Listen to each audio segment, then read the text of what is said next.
É por isso que eu falo muito contra o uso de diurético, porque o diurético ele faz isso de uma forma medicamentosa, é uma droga. Cara, você não consegue vencer a droga. Então é aqueles caras que fica aquele físico, aquele músculo bandeirando, que se ele contrai, o músculo não vem.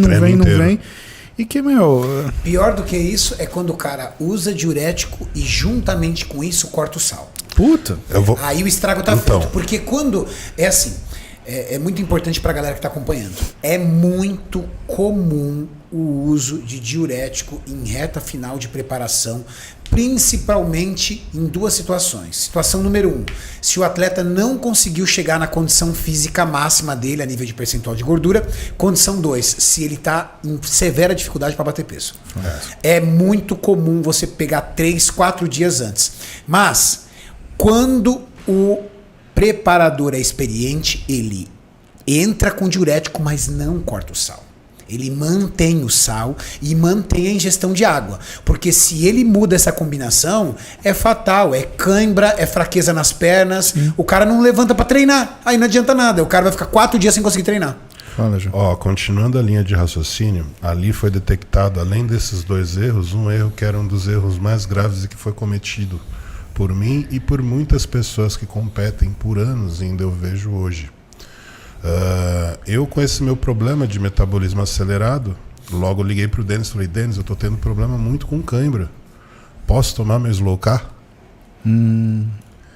Ele falou, o que é isso? Aquela teoria old school que tá faltando potássio, daí vem a cãibra. Aí eu falei, potássio, posso tomar o potássio? Ele falou, mas por que você vai tomar potássio?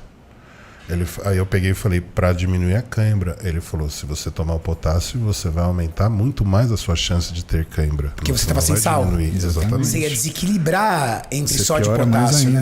Eu ia piorar o desequilíbrio. Então tem muitos atletas aí que usam... Tem muito protocolo. O protocolo é o kitzinho, né, Gil? Diurético com Slow Car. Nossa. Tira o sal, coloca o Slow Car e usa o diurético. Por favor, não façam isso. Isso é a pior cagada que vocês podem fazer. Tanto que aí, eu não sei se... Eu escutei uma história, por exemplo, que no Mr. Olympia de 2008, que atrasou a final, não sei se vocês lembram, ganhou o Dexter Jackson. Sim. Né? Vou te falar de rumores, tá? Não quero ofender ninguém, eu tenho o maior respeito pelas pessoas, conheço elas pessoalmente e, assim, admiro-as absolutamente. Só que não é porque a gente admira que a gente não vai considerar aquilo que são as coisas que elas poderiam ter feito melhor, tá?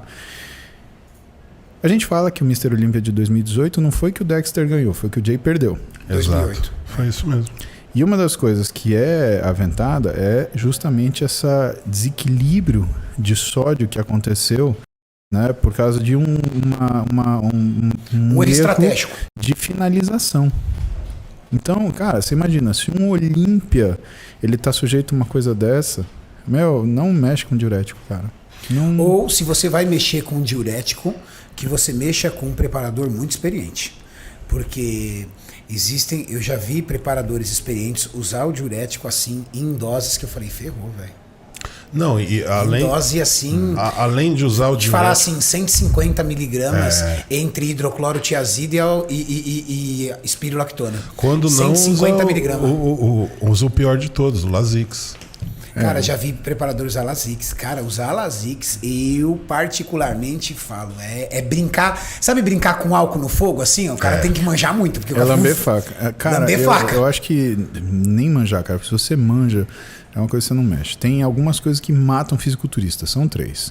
Insulina, T3 e diurético. E dessas aqui mais mata é o diurético. Por quê? Porque o cara ele faz um desequilíbrio rápido hidroeletrolítico. Você não consegue... Se o cara faz um infarto, se ele faz uma parada cardíaca, você não consegue reanimar porque você não tem troca de sódio. Cara, isso daí é meu, tá?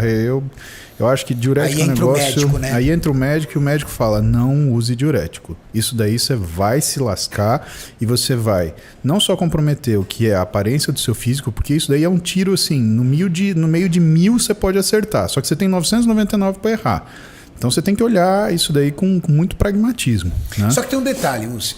É muito comum hoje dermatologista prescrever espirulactona, que também é um diurético, entre 25 e 50 miligramas ao dia para melhorar a qualidade de pele, mas tipo, ad eterno, do tipo, pode manter. Doses até maiores, viu, Renato? Eu já vi 100 miligramas. 150. Eu não quero, por favor, que você questione isso, porque a prática médica não está aqui para ser questionada. Mas eu gostaria que você me explicasse se isso pode gerar algum dano renal, se existe algum tipo de estudo, ou às vezes nem tem, do uso constante de diurético assim durante 2, 3 anos de forma ininterrupta. Não, isso a gente vê muito em paciente que tem anorexia. Paciente que tem anorexia, eles fazem abuso de diurético, né? Não é que todos fazem, mas se existe uma droga preferencial para ser abusada, são os diuréticos, né? Porque eles fazem perder peso muito rápido. A gente tem muita água, né? E o grande problema é o seguinte: você aumenta o que é o estresse do trabalho renal. Porém, a espironolactona, ela não age em troca de sódio, ela age como bloqueador de receptor androgênico. Então o problema da espironolactona, na verdade, é que ela é uma droga que modifica o equilíbrio hormonal do paciente e você não percebe. Por quê? Porque você bloqueia o receptor androgênico, mas você não mexe na produção de testosterona. Então... Ela bloqueia o receptor androgênico. Isso. E isso no homem.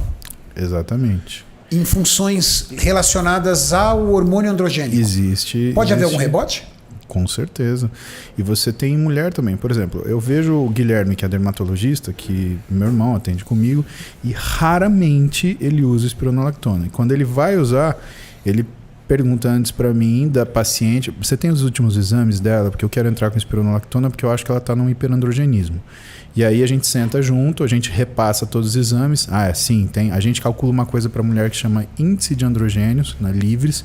Por quê? Porque é a somatória da progesterona, 17-hidroxiprogesterona, DHEA, androstenedione e testosterona.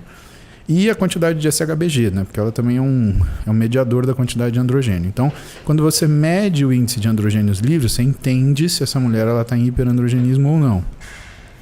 E aí ele tem essa opção ou não de colocar o espironolactona. E qual que é... Você imagina qual que é o efeito colateral mais comum para a mulher da espironolactona?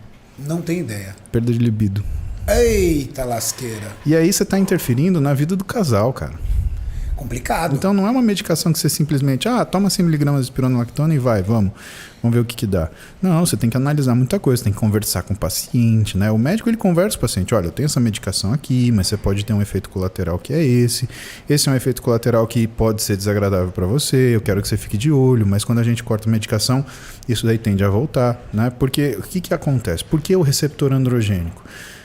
Porque ele não sendo um inibidor de receptor específico, ele também inibe receptor de progestagênio. E por que é importante isso? Porque a progesterona, ela é um mineralocorticoide, ou seja, ela é um dos primeiros hormônios que o córtex da suprarrenal ela produz. E quando você ativa o receptor de progestagênio, o que você tem? Você tem retenção de sódio. E a gente fala geralmente de mulher porque mulher ela é muito sensível à variação de líquido. Ela tem o receptor androgênico, que se ela tiver com uma testosterona, um pool de androgênios maior, ela vai reter. Ela tem o receptor de progestagênio, a progesterona, que se tiver um pouquinho mais aumentado, ela vai reter. O próprio estradiol, ele ativa a renina, que ativa a aldosterona, que ativa a retenção de sódio. Então, os 3 hormônios que a gente tem, e a mulher tem em abundância, todos eles retêm sódio, né? O homem, ele tem muita testosterona, né? Mas não tem progesterona praticamente, muito pouquinho estradiol. Então, por isso que é tão mais fácil ver a mulher reter líquido que o homem. O homem ele tem um mecanismo principal e que funciona meio que isolado, os outros não contam tanto. Agora a mulher tem 3 e contam pra caramba. E 3 que teoricamente devem andar em sinergia. Exatamente. Saiu dessa sinergia, começa o rebote. Até, pra você ter uma ideia, até exame laboratorial muda. Uma coisa é a mulher na fase onde ela está antes da ovulação e outra é pós-ovulação. Antes da ovulação, ela está com todos os hormônios baixos. Pós-ovulação, ela está com todos altos. O estradiol está alto, a progesterona está alta. Então, o que acontece, por exemplo, também, né, que você vê essa diferenciação? Esses hormônios altos, então, se você pega uma mulher que você faz dosagens de enzimas, por exemplo, para ver o trabalho muscular dela. Você quer ter uma ideia disso, né? Se você faz essa mulher fazer o mesmo treino, com a mesma dieta, com a mesma carga, se você dosa no período pré-ovulatório ou pós-ovulatório, você tem uma taxa de CPK completamente diferente. Por que isso? Porque o CPK a gente usa mais ou menos como um preditor de intensidade de treino, de uso de massa muscular, mas ele é um preditor de dano celular. Então, se você, por exemplo, tomar uma injeção, você tem aumento do CPK. Se você tomar uma paulistinha num amigo seu, você tem aumento do CPK. Você tem um hematoma, você tem aumento do CPK. E o que é a diferença da mulher pré e pós fase ovulatória? Fase ovulatória depois, ela tem um monte de hormônio, então a recuperação dela fica melhor. Por isso tem um monte de mulher que começa a treinar ferradamente de carga da ovulação até perto da menstruação, uns 4, 5 dias antes da menstruação. Aí vem a tensão pré-menstrual, o estradiol cai de uma vez, a progesterona vai caindo devagar e aí a força dela vai embora também e volta depois de uns 4, 5 dias da menstruação, a hora que a coisa começa a voltar a funcionar.